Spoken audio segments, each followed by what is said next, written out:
Who would have dreamed that from a rural village in Meghalaya, you would be recognized around the world?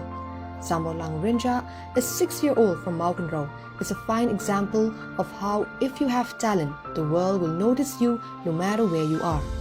Rinja, also known as Little Martinez on the internet, is currently an internet phenomenon with a video of him practicing goalkeeping going viral. The Indian Super League shared his video, which gained him nationwide recognition.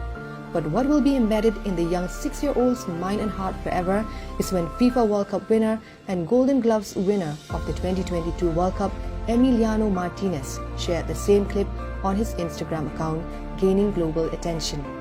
The question now lingers among all football fans in Meghalaya: which professional football club in the state will pick him first to train and fine-tune his skills? Or will Sambolang Rinja be forgotten because of the lack of opportunities?